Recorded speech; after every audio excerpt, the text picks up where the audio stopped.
आज हम अपनी मेडिसिन पे आएंगे जो कि है परेरा ब्रेवा।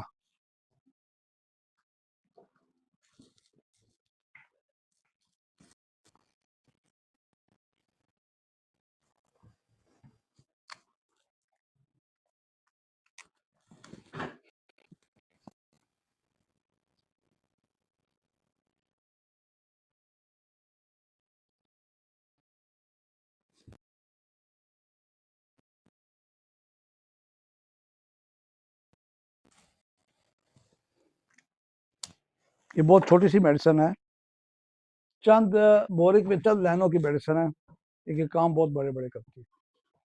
हमारे इस्तेमाल में इतनी नहीं है जितनी होनी चाहिए, उतनी हमारे इस्तेमाल में ये नहीं है।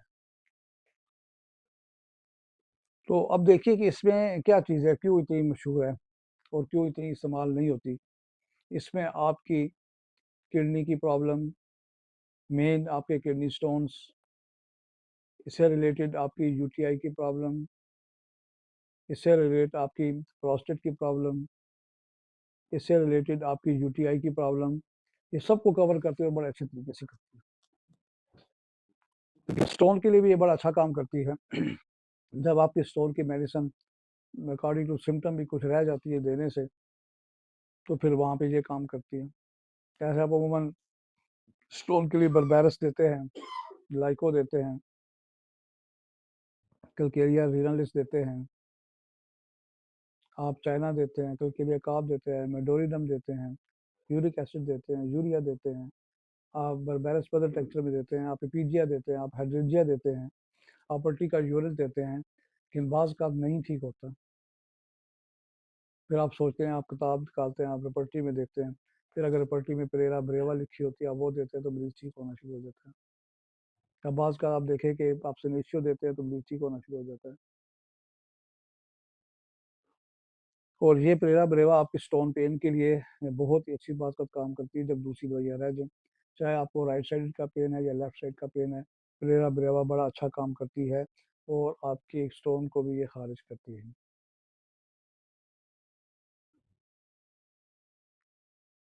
आप देखें कि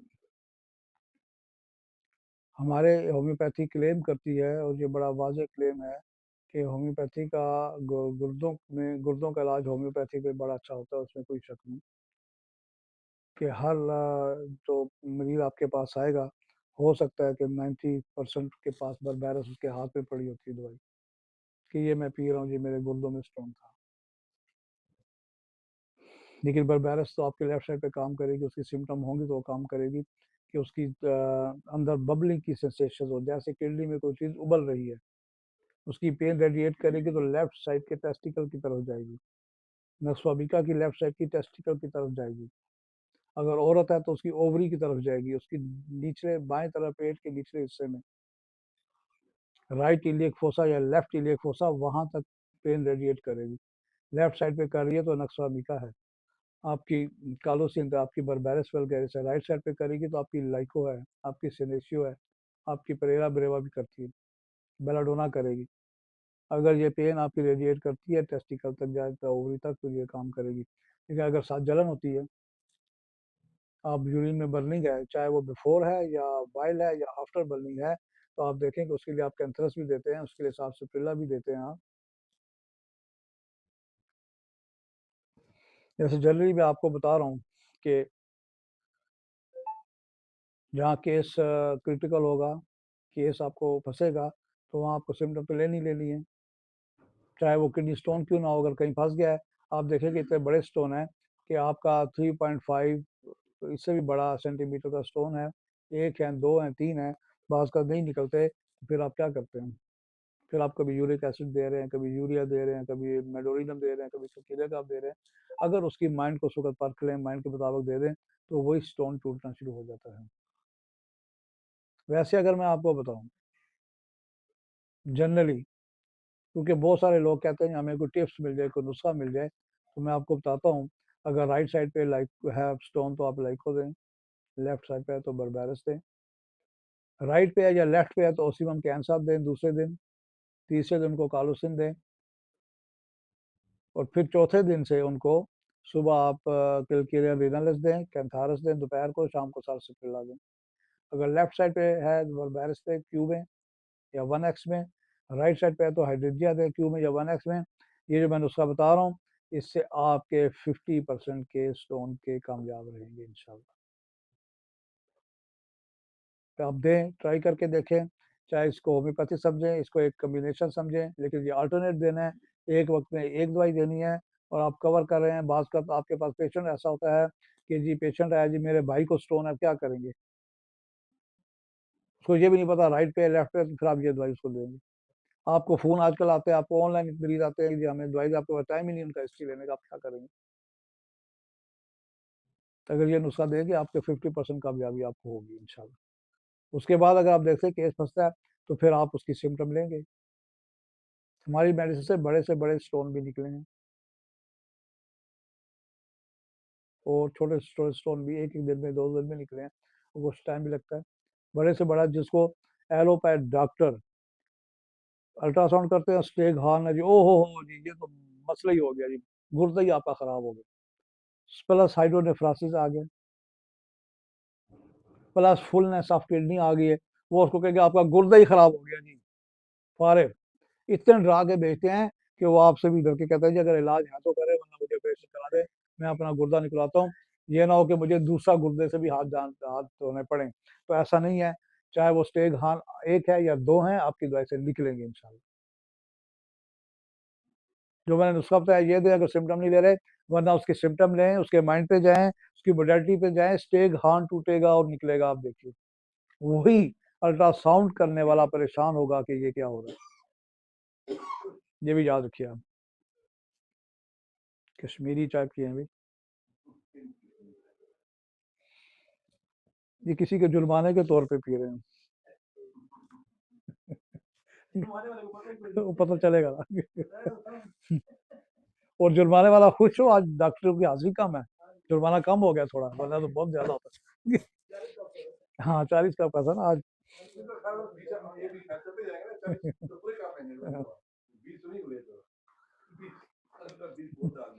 अच्छा, तो आप जब माइंड सिम्टम लेंगे जनाब, तो आप देखेंगे कि उसका स्टेग हार्न भी टूट रहा है। ये मैं बातें नहीं कर रहा, मैंने अपने क्लिनिक में ये चीजें अल्लाह के फजल से प्रूव हो चुकी हैं। और मैं ये भी कहता हूँ कि 10 में से 10 केस नहीं ठीक होंगे, 10 में से अगर 2 केस भी, आपके किडनी के केस तो 10 में से 5 ठीक होते हैं, 6 होते हैं, 7 होते हैं, इतना अच्छे हमारे पास मेडिसिन स्टोन के। और हाइड्रोनेफ्रोसिस, पायलिनेफ्राइटिस, ये फुलनेस आप इससे भी वो डॉक्टर मरीजों को डरा देते हैं, डॉक्टर की आपका गुर्दा ही फारो हो गया, काम नहीं कर रहा। ऐसी कोई बात नहीं है, आपके पास मेडिसिन हैं, आप दें वो ठीक हो जाएगा। आप किडनी की दवाई दें, स्टोन की दें, उनका हाइड्रोनेफ्रोसिस भी ठीक हो रहा होता है, फुलनेस भी हो रही है। फुलनेस इसकी वजह से हो रहा होता है कि कहीं ना कहीं किसी यूरेटर में आपका स्टोन फंसा होता है, और वो ऐसे एंगल पे फंसा है कि अल्ट्रासाउंड वाला उसको नहीं डिटेक्ट कर रहा। एक्सरे डिटेक्ट करता है, एक्सरे भी डिटेक्ट नहीं करेगा। तो अगर फुलनेस आ रही है, हाइड्रोनेफ्रोसिस आ रहा है, तो प्रॉक्सिमल अगर आ रहा है वो वहाँ पे यूरेटर पे, तो फिर आपका सीटी स्कैन आपका बताएगा, एमआरआई बताएगा कहाँ स्टोन फंसा हुआ। लेकिन ये सारे प्रोसीजर से पहले आप उसको कहिए मैं आपको दवाई देता हूँ। डॉक्टर ने शक का इजहार किया क्योंकि स्टोन फंसा हुआ, मैं दवाई देता हूँ, आप ये नुस्खा दें, आप 10 में से 5 मरीजों में कामयाबी पाएंगे।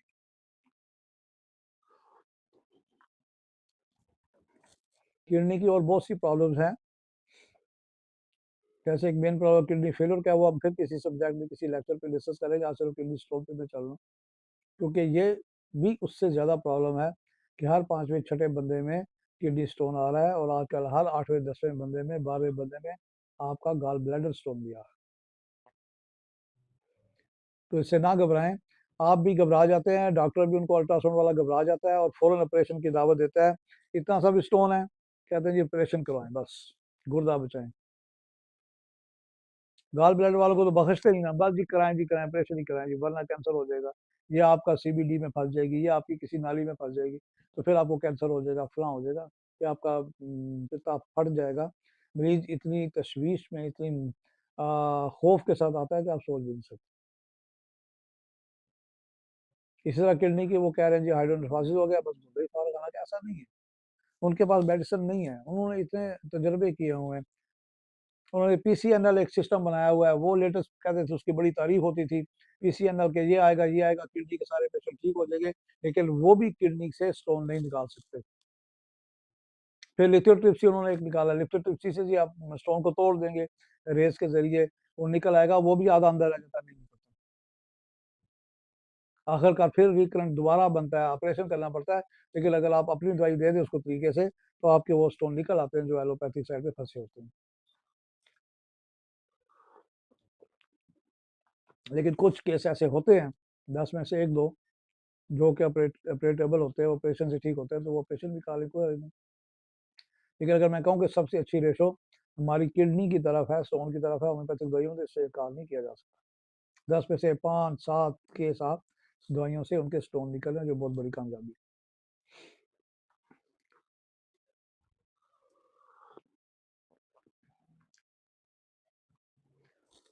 देखिए कि यूरिक एसिड, अब यूरिक एसिड की वजह से भी, आपके किडनी की वजह से यूरिक एसिड होता है। इसकी काजेज में आपकी किडनी प्रॉब्लम है, आपकी डाइट है, आपका मीट है, आपकी अनहेल्थी डाइट है, आपके चावल ज़्यादा खाते हैं, आप रेड मीट बहुत ज़्यादा खाते हैं।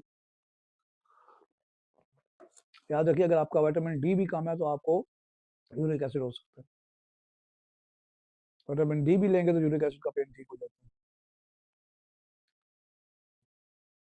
यूरिक एसिड के लिए आप देखें कि कहीं भी पेन हो जाता है, आपके टोज हैं, आपके थंब हैं, आपके फिंगर्स हैं, आपके स्मॉल जॉइंट्स हैं, आपके लार्ज जॉइंट्स हैं, वो स्वेल हो जाते हैं, रेडनेस हो जाती है, तो आप उनको दवाई दें, ठीक हो जाते हैं।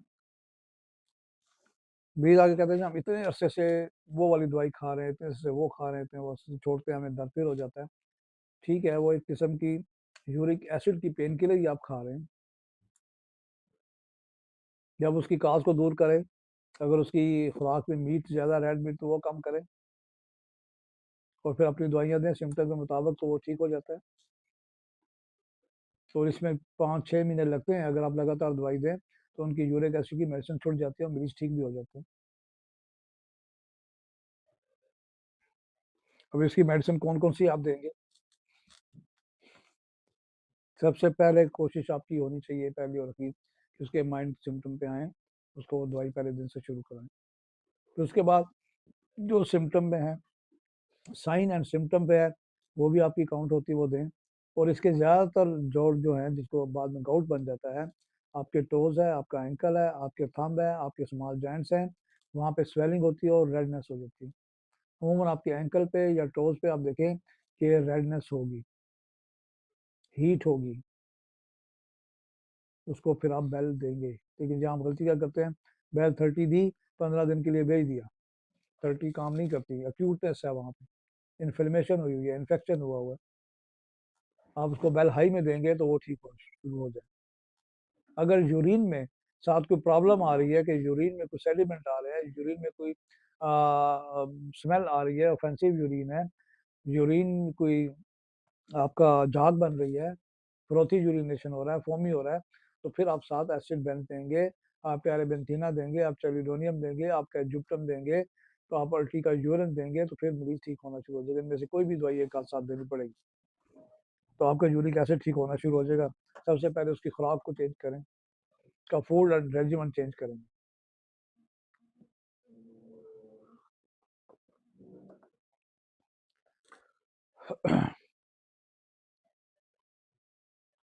इसके लिए आप देखें कि अमोनियम बेंज आप दवाई दें, बड़ा अच्छा काम करती है। लिथियम कार बड़ा अच्छा काम करती है।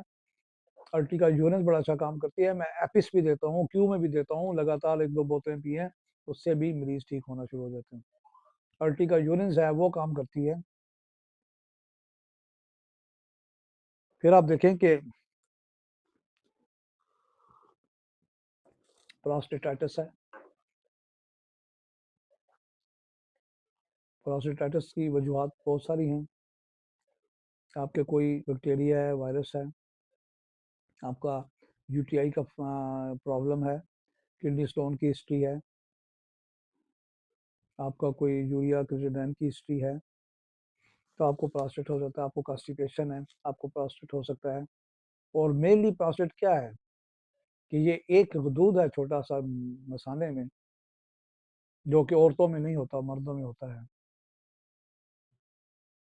और मर्दों के सेक्सुअल फीलिंग को ये कंट्रोल करता है और एक्सपोज करता है। जहाँ से आपका प्रोस्टेटोरिया होता है, जो कि बाद में एक बीमारी भी बन जाती है, कि बहुत से लोग कहते हैं कि हमें कतरे आते हैं, रेजदार कतरे आते हैं, और अगर ज़्यादा आते हैं तो ये एक बीमारी है, और इसकी वजह से अगर टांगों में दर्द है, कमर में दर्द है, तो ये एक बीमारी है। लार्ज प्रोस्टेट भी हो सकता है, इम्पेयर्ड प्रोस्टेट भी हो सकता है। और प्रोस्टेट अगर लार्ज है, इम्पेयर्ड है, तो आपका क्या होगा, आपका यूरिनेशन प्रॉब्लम होगी, आपकी अर्जेंसी आप यूरिन हो जाएगी, आपको भाग के जाना पड़ेगा यूरिन करने के लिए, आपका यूरिन एस्केप हो सकता है, निकल सकता है, इनवॉलंटरी हो सकता है, आपका यूरिन अगर ये बढ़ गया तो रिटेंशन ऑफ यूरिनेशन हो सकती है, जो कि बहुत ही मसले मसाइल का हल है। और फिर इसका ऑपरेशन, और ऑपरेशन इसका भी कामयाब नहीं है, याद रखिए। 80% लोग ऑपरेशन के बाद परेशान हैं, और परेशानी इस तरह हो जाती है जब बिल्कुल ही रिटेंशन हो जाती है, या बिल्कुल ही यूरिन उनका इनवॉलंटरी हो जाता है। बैग दोनों सूरतों में लगा होता है उन बेचारों, और फिर बैग लगने से वहाँ पे कोई इन्फेक्शन होता है तो फिर यूटीआई की तरफ चले जाते हैं।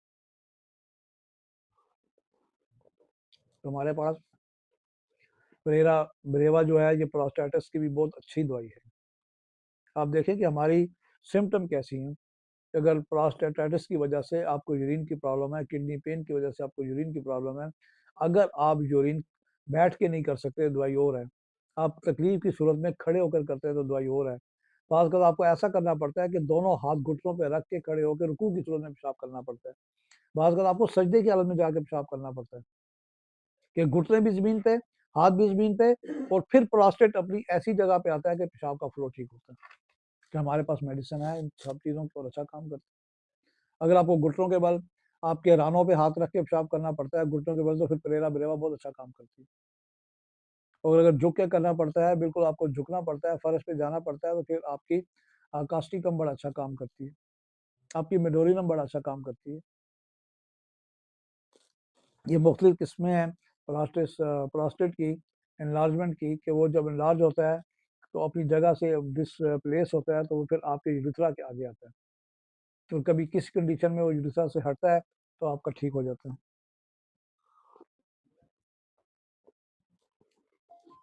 इसके लिए आप देखिए कि इसकी जो सिम्टम है कि कांस्टेंट अर्ज फॉर यूरिनेशन, आप यूरिन कर भी आए फिर भी हल्की सी अर्ज मौजूद है, आप यूरिन करने जा रहे हैं, आपको बहुत तेजी से अर्जेंसी ऑफ यूरिनेशन हो गया है कि आप फौरन भाग रहे हैं, और अगर उस वक्त आपको पता है कि आपका बाथरूम इतनी दूर है और आप आधे मिनट में या चंद सेकंड में पहुंच जाएंगे, अगर आप नहीं पहुंच सकते तो पेशाब एस्केप हो रहा है, निकल रहा है, बाथरूम में कोई और है तो आपका पेशाब बाहर निकल जाएगा। और बात का इतनी सिवियरिटी हो जाती है, आपको पता ही नहीं चलता, आप खड़े हैं, आपका प्रोस्टेट इनलार्ज हो चुका है, और आपको हल्की सी हाजत हुई, बस ठीक है मैं जाके कर लेता हूँ, मैं घर पहुंच के, ऑफिस पहुंच के किसी बाथरूम में जाके करता हूँ, नहीं, वहीं खड़े खड़े निकल जाएगा। उसकी दवाई कास्टिकम और क्यूरेजेट और जलसीमियम है, कि पेशाब निकलने के बाद आपको पता चले कि पेशाब निकल चुका है, कास्टिकम जलसीमियम क्यूरेजोट। और अगर आप रुक रहे हैं, रोक रहे हैं, जाते जाते रास्ते में निकल रहा है, तो फिर आपकी दवाई पेट्रोसिलिनम, आपकी दवाई इनुला, आपकी दवाई एसिड ऑक्जेलिक है। और अगर बहुत ही ऐसा है कि आपकी रुकावट है, स्ट्रेनिंग ऑफ यूरिनेशन है, कि आप बैठ रहे हैं, आप खुल के पेशाब नहीं आ रहा, आप कभी आगे होके बैठते हैं, कभी पीछे होके बैठते हैं, आपका पेशाब एक फ्लो आया, दूसरा फ्लो आ ही नहीं रहा, बैठे हैं आप 10 मिनट हो गए, 15 मिनट हो गए, हाजत हो रही है, हो रही है, फ्लो नहीं आ रहा, 15 मिनट के बाद दूसरा फ्लो हुआ, फिर आपने संजा किया और आप बाहर आ गए, और जब बाहर आ रहे फिर आपकी अर्ज शुरू हो गई। इसकी दवाई कैंथरस है, इसकी दवाई क्या नाम है, स्टैवा है, इसकी दवाई मरकार है, इसकी दवाई भी कास्टिक कम है।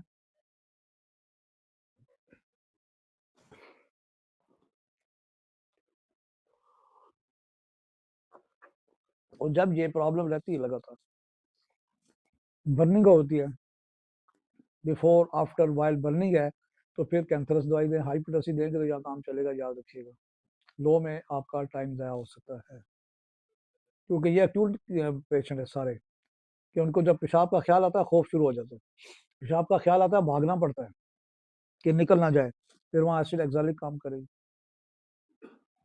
पेट्रोसिलिनम काम करेगी कि जैसे जैसे पेशाब की हाजत बन रही है, आप कदम पे कदम तेज जा रहे हैं, पेशाब की हाजत भी तेज हो रही है, और आपके एक पेशाब का और आपका यहाँ फिजिक्स का असूल होता है कि कितना फासला रह गया आपकी टॉयलेट का और आपका, और आपने कितने टाइम में ये पास करना है, अगर वो टाइम रह जाएगा तो रास्ते में निकलेगा। पेट्रोसिलिनम एक दवाई है एनुला।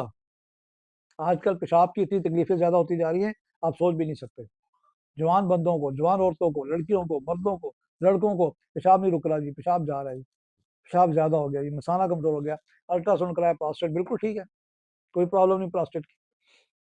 क्या आ गया कि उनका जो मसाना है, policy of bladder, urine bladder हो गया, वीक हो गया, नहीं ठीक हो रहा, बहुत मुश्किल से है, वही दवाइयाँ वही चीज़ है, रिजल्ट भी दे रहे हैं।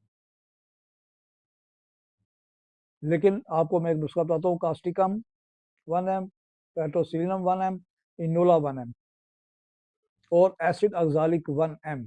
ये चारों दवाइयाँ या 3 दवाइयाँ दे के एसिड अक्सालिक हाई दें, और ये थोड़ा अर्सा देंगे, आप देखेंगे कि उनकी ये प्रॉब्लम, चाहे वो बूढ़ा है चाहे वो जवान है, ठीक हो जाएगी। लेकिन अगर फिर भी नहीं होता तो आप फिर रेडियम देंगे, फिर भी नहीं होता आप फास्फोरस देंगे, फिर भी नहीं होता आप उसको एक्सरे देंगे, क्योंकि आजकल रेस का ज़माना है, ये आपके वहाँ पे अटैक कर रहा है किसी सूरत से।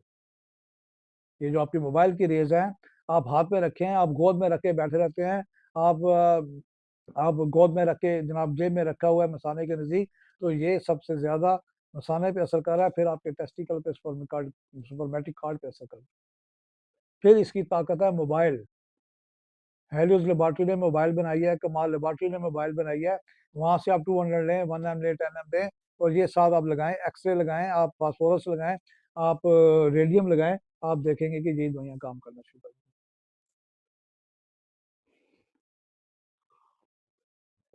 देंगी। ये ज़माना जो है, मैंने पहले भी एक लेक्चर में कहा था, ये ज़माना रेडिएशन का है, और ये रेडिएशन पोल्यूशन जब हो रही है तो आपको ये दवाइयाँ देनी पड़ेंगी, और ये दवाइयाँ काम भी करती हैं। फास्फोरस है, इलेक्ट्रिसिटी है, एक्सरे है, रेडियम है, मोबाइल है।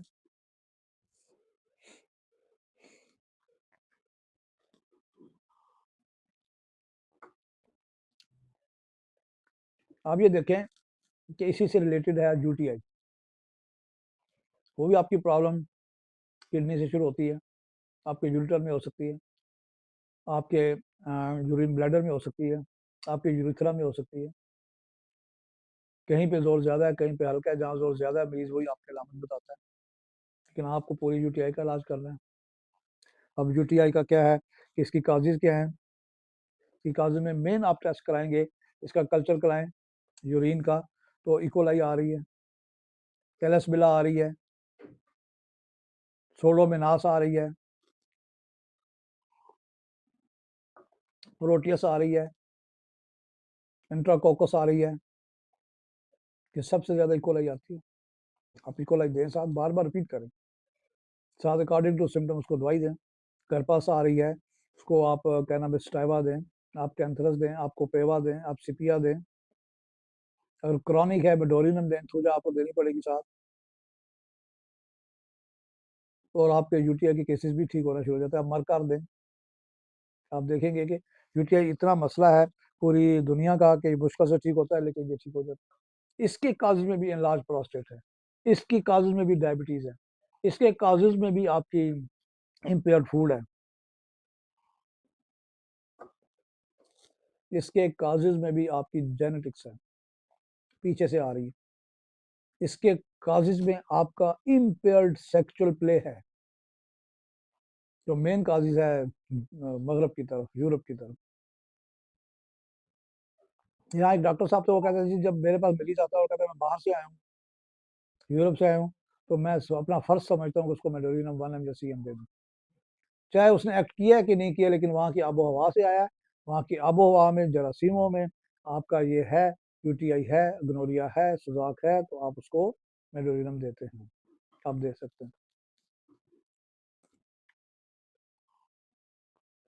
अब यहाँ आप ये देखिए कि यूटीआई बार बार रिपीट करता है, बीवी को लग रहा है खामद की वजह से, खामद को लग रहा है बीवी की वजह से, किसका इलाज करेंगे? एक में सिम्टम जाहिर हो रही है लेकिन काज दूसरी है।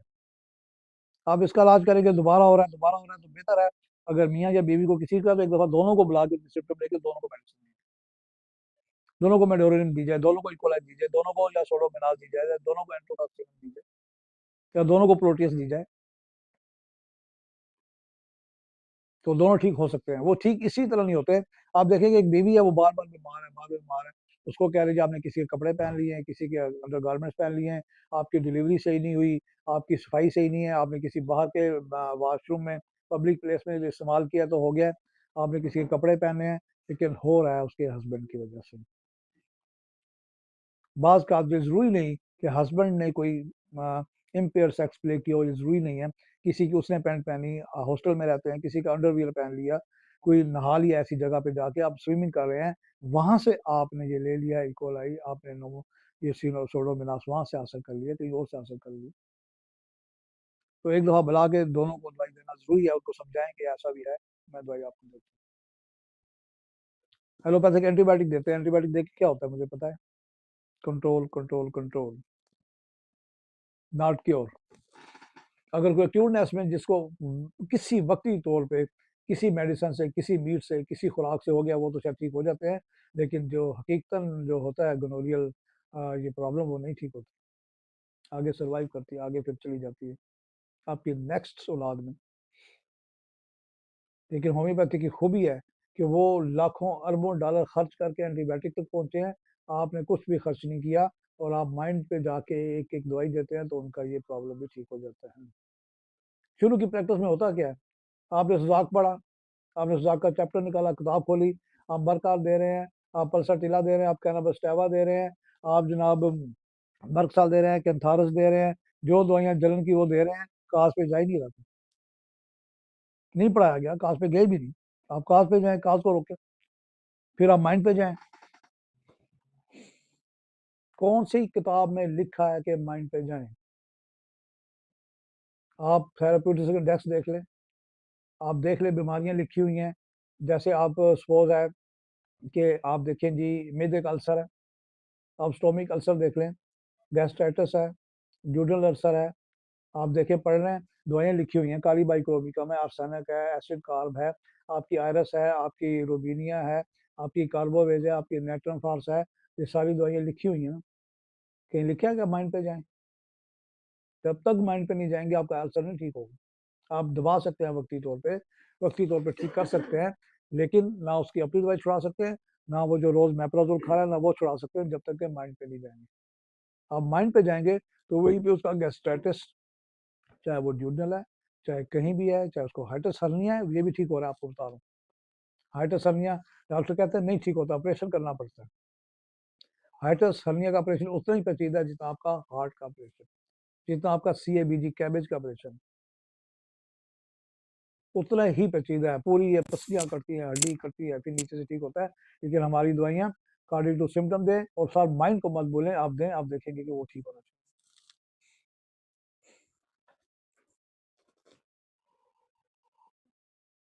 फिर एक आखिरी थोड़ी चीज रहेगी, अल्ब्यूमन।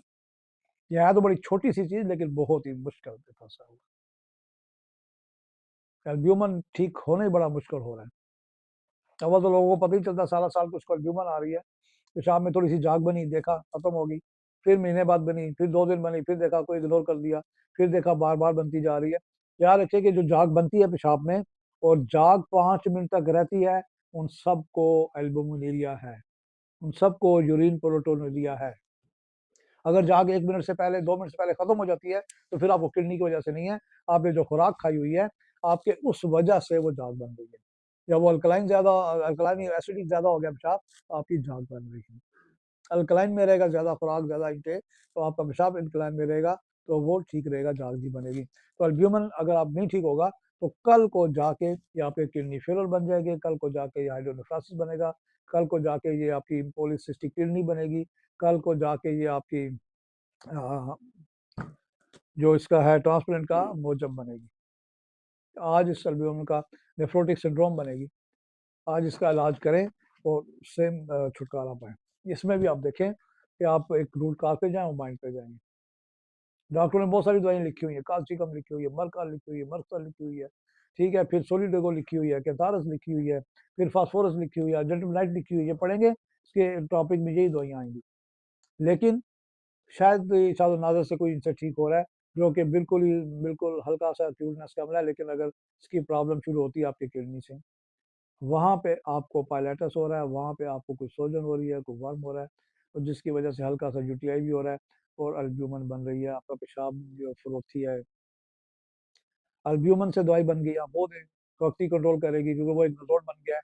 लेकिन आपको उसकी टोटलिटी ऑफ सिम्पटम पे दवाई देनी पड़ेगी, याद रखिए बच्चे हैं, तो ये पूछे कि बच्चे की माँ ज़्यादा क्या खाती है? बच्चा तो खाएगा। अगर बच्चा छोटा है, अमूमन छोटे बच्चों में देखें 2 साल, 1 साल, 3 साल, 4 साल में नेफ्रोटिक सिंड्रोम शुरू हो जाता है। उनकी आँखों पे वर्म आ जाता है। उनके चेहरे पे सुबह होता है पफीनेस होती है, आँखें बंद होती हैं बाज़ का, पाँव पे सूजन होती है और उनका इलाज स्टेरॉइड के बगैर नहीं हो रहा पूरे दूसरे तरीके इलाज में। स्टेरॉइड आप लोग इलाज करते हैं स्टेरॉइड के बगैर, लेकिन कभी-कभी अटैक होता है, तो मैं खुद अपने पेशेंट को इजाज़त देता हूँ कि अगर मेरे इलाज के दौरान कभी अटैक हो, तो स्टेरॉइड चंद दिन इस्तेमाल करके फिर मेरे पास आ जाइए। तो किसी वजह से, किसी बात पर रजिस्ट्री दोबारा नेफ्रोटिक सिंड्रोम हो सकता है, सोजन हो सकती है। बाज़ का वही दवाई एपिस आप दे रहे हैं काम करती है, बाज़ का वो नहीं करती। लाइको दे रहे हैं काम करती, वो नहीं करती। नेट्रोमेट देते हैं काम करती, वो नहीं करती। इसलिए दरमियान में अगर आपके इलाज में 1 आध दफ़ा, 2 दफ़ा स्टेरॉइड देना पड़े तो उनको समझाएँ कि स्टेरॉइड दें फिर दोबारा आ जाएँ। इसमें ये जो दवाइयाँ मैंने बताई है, सोलिडेगो बताई है, आपको कोबीवा बताई है, कोपेवा बताई है, फिर आपको अर्जेंटमनाइट बताई है, फास्फोरस बताई है, एंथ्रेक्स बताई है। ये दवाइयाँ लिखी हुई हैं और ये दवाइयाँ नहीं काम करती। इक्विथोलम दवाई है, उसके बारे में बड़ा लिखा हुआ है, वो अच्छा काम करती है। एक दवाई है ज़ीरोफाइलम, वो बहुत अच्छा काम करती है। जहाँ आपकी एपिस रह जाए, याद रखें, रह जाती है अमूमन, आपकी स्वेलिंग है, फेस पे पफीनेस है, आँखें बंद हो रही हैं, बच्चा सुबह उठता है चाइनीज़ बनता है, दोपहर को वो कोरियन बनता है, शाम को आके पाकिस्तानी बच्चा निकलता है। तो ऐसे में आप एपिस देते हैं तो एपिस बात का काम करती है, बात का नहीं करती, बात का बड़ा अच्छा काम करती है। आर्सेनिक देते हैं, काम करती है, नहीं करती। लाइकोपोडियम देते हैं, काम करती है, नहीं करती। नाइट्रोमो देते हैं, काम करती है, नहीं करती। मैं दरमियान में फिर इनको स्ट्रेप्टोकॉक्सिन देता हूँ, स्टेफेलोकॉक्सिन देता हूँ, ट्यूबर देता हूँ, इन्फ्लुएंजा देता हूँ, क्योंकि साथ-साथ इन बच्चों का चेस्ट कंजेशन भी शुरू हो जाता है, खाँसी भी शुरू हो जाती है, फिर कंट्रोल होते हैं। या फिर ज़ीरोफाइलम आप देते हैं, तो ये भी हमें नाकाम नहीं करती, अगर एपिस फेल हो जाए, नाइट्रोमो फेल हो जाए, तो ज़ीरोफाइलम आप दें, ये आपकी इकोथैलम दें, ये एल्ब्यूमिन भी ठीक करेगी, प्रोटीन भी ठीक करेगी और जो स्वेलिंग है, जो नेफ्रोटिक स्टोन की वो भी ठीक करेगी, ये याद रखिएगा। इसमें नाकामी की सूरत नहीं है, सिर्फ थोड़ा-सा पढ़ने की ज़रूरत है। आप खोलें किताब, पढ़ें, मरीज़ के सामने बैठ के पढ़ें, कोई ऐसी बात नहीं है, दवाई दें और मरीज़ ठीक हो जाता है।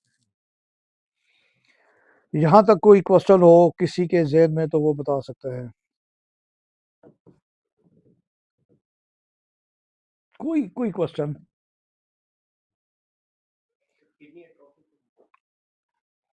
देखिए जी, जहाँ पे ट्रॉफ़ी आएगी ना किसी चीज़ की भी, एक होती है डिस्ट्रॉफ़ी, एक होती है ट्रॉफ़ी। डिस्ट्रॉफ़ी का मतलब है कि उसके जो काम है, जो एक्टिविटी है, वो ख़त्म हो रही है, कम हो गई। एट्रोफ़ी का मतलब है कि वो अपने साइज़ से छोटी हो चुकी है। बाज़ का कुदरती होती है, कइयों का एक साइज़ छोटा है, एक बड़ा है, कइयों का टेस्टिकल का एक साइज़ छोटा है, एक बड़ा है, कहीं का लंग्स का एक साइज़ छोटा होता है, एक बड़ा होता है, तो कहीं का ओवरी का साइज़ बड़ा-छोटा होता है। अगर कुदरती है तो कोई प्रॉब्लम नहीं, वर्किंग ठीक है, लेवल ठीक है, टेस्ट का तो कोई मसला नहीं। लेकिन अगर टेस्ट की प्रॉब्लम है, तो फिर आप वही उसको दवाई देंगे, काज़ देखें, काज़ क्या है, कोई चोट लगी, कोई खुराक खाई है, कोई ऐसा ट्रीटमेंट हुआ है, एंटीबायोटिक खाई है, उसके बाद हुआ है, तो आप वो नक्सवामिका देंगे, उनको थूजा दें, उनको मेडोरिनम दें। लेकिन एट्रोफाइट जहाँ पे आएगी, वहाँ आपकी प्लम्बम मेट आप आँखें बंद करके दे सकते हैं। आप काली आयोडाइड उसको आँखें बंद करके से दे सकते हैं और जहाँ पे हाइपरट्रॉफी आएगी, आयोडाइड भी आप आँखें बंद करके दे सकते हैं। तो काली iodide, plumbum iodide, arsenic iodide, ये जहाँ आयोडाइड लगती है, प्लम्बम भी, काली ये हाइपर पे भी काम करती है, ट्रॉफी पे भी काम करती है। और कितने ही मेरे पास आए, अगर ये आपका किडनी की जगह आपका कई होती है लड़कियां, उनका यूट्रस से ट्रॉफी होती है, स्मॉल यूट्रस, स्मॉल उनके ओवरीज, ठीक है। और उसके लिए आप लंबा के साथ साथ मैं फिर उसको एक्सरे देता हूँ, मैं उसको पिट्यूटरी ग्लैंड देता हूँ, मैं आरएमएट देता हूँ, मैं ओपीएम देता हूँ। ये उसको बेसिक से इनहेंस करती हैं और कईयों का साइज नॉर्मल हो जाता है, ओवरीज का भी, रहन का भी, यूट्रस का भी। मेडिसिन हमारे पास मौजूद है, मैं आपको बता दूँ। आप नाम लें, अब मैं रूब्रिक दूंगा, मैं मेडिसिन बताऊंगा, आप मेहनत करें, 10 में से 5 ठीक होंगे, 6 ठीक होंगे, 7 ठीक होंगे। मेहनत नहीं करेंगे तो 0 ठीक होंगे। मेहनत करना पड़ेगी। अगर आप होम्योपैथ हैं, आपके हाथ में मैट्रे मेडिका होना चाहिए। आप होम्योपैथ हैं, आपके दाएं तरफ रात को बेड साइड पे रेपर्टी होनी चाहिए, बाएं तरफ आपके मैट्रे मेडिका होनी चाहिए। अगर नहीं है तो आप 0 है। आप मुसलमान हैं तो राइट हैंड पे कुरान होना चाहिए रात को, लेफ्ट हैंड पे सीरत नबी सल्लल्लाहु अलैहि वसल्लम होना चाहिए। वरना आप मुसलमान भी नहीं, मैं आपको बता दूं, जो हमारे हालात जा रहे हैं, मसलकों में गिरते जा रहे हैं, मसलकों में गिरते जा रहे हैं, गिरते जा रहे हैं। उनके जा जाके अपने आप को तबाह करे, बच्चों को तबाह कर दिया, खानदान को तबाह कर दिया, मजहब को तबाह कर दिया, अल्लाह के नाफरमान हो गए, रसूल सल्लल्लाहु अलैहि वसल्लम के नाफरमान हो गए। नतीजा क्या पहुंचा कि हर घर में परेशानी आ रही। रखे बच्चों की साइड पे कुरान और एक सीरत नबी, कि बेटा बस यही 2 पढ़ो। डॉक्टर है साहब तो रखे एक दफा बैठे, एक दफा पटरी। मैं इसको उसके मुकाबला नहीं कर रहा, नाउजुबिल्ला। लेकिन अगर आप डॉक्टर हैं तो आपकी टेबल पे, आपके बेड साइड पे एक मैथमेटिकल रिपोर्टिंग होनी चाहिए। दुख इंसानी की खिदमत करनी है, आपने पढ़ना है। आपकी होम्योपैथी क्लेम करती है कि हर बीमारी का इलाज मौजूद है, और हमने अपनी प्रैक्टिस में देखा है कि हर बीमारी का इलाज मौजूद है। यहाँ तो कोई सवाल? अगला मेरा लेक्चर होगा इंशाल्लाह 1 महीने के नागे के बाद, क्योंकि रमज़ान आ रहा है, आपको पता है कि नागा हो सकता है। और उसके बाद उससे अगला जो महीना होगा अप्रैल में, सेकंड संडे 6 बजे पैसिफ्लोरा दवाई होगी। और पैसिफ्लोरा बड़े मज़े की दवाई है, हम नींद के लिए देते हैं, लेकिन ये आपकी जितनी साइको डिजीज़ है उन पे भी काम करती है। जितनी आपकी ओसीडीज़ हैं, आपका डिप्रेशन है, आपका इम्पेयरमेंट ऑफ माइंड है, आपका परवर्टेड माइंड है, ये सब अरेस्टेड माइंड है, सब पे हमारी ये दवाई काम करती है। और बहुत सी काम करती है। आजकल आपको पता है कि डिप्रेशन भी बहुत ज़्यादा हुआ है, ओसीडी बहुत ज़्यादा है। घर का हर तीसरा बंदा नफसियाती मरीज होके पागलपन की तरफ जाना चाह रहा है। तो पैसिफ्लोरा के साथ हम न्यूरोसिस पे बात करेंगे, न्यूरोटिक प्रॉब्लम पे बात करेंगे, न्यूरोस्थीनिया पे बात करेंगे, आपके नर्वस सिस्टम पे बात करेंगे, आपके ब्रेन पे बात होगी। इंशाल्लाह आप देखेंगे पैसिफ्लोरा के साथ साथ आप दूसरी कितनी मेडिसिन ऐसी हैं जो आपको हेल्पफुल होंगी मरीजों के इलाज के लिए।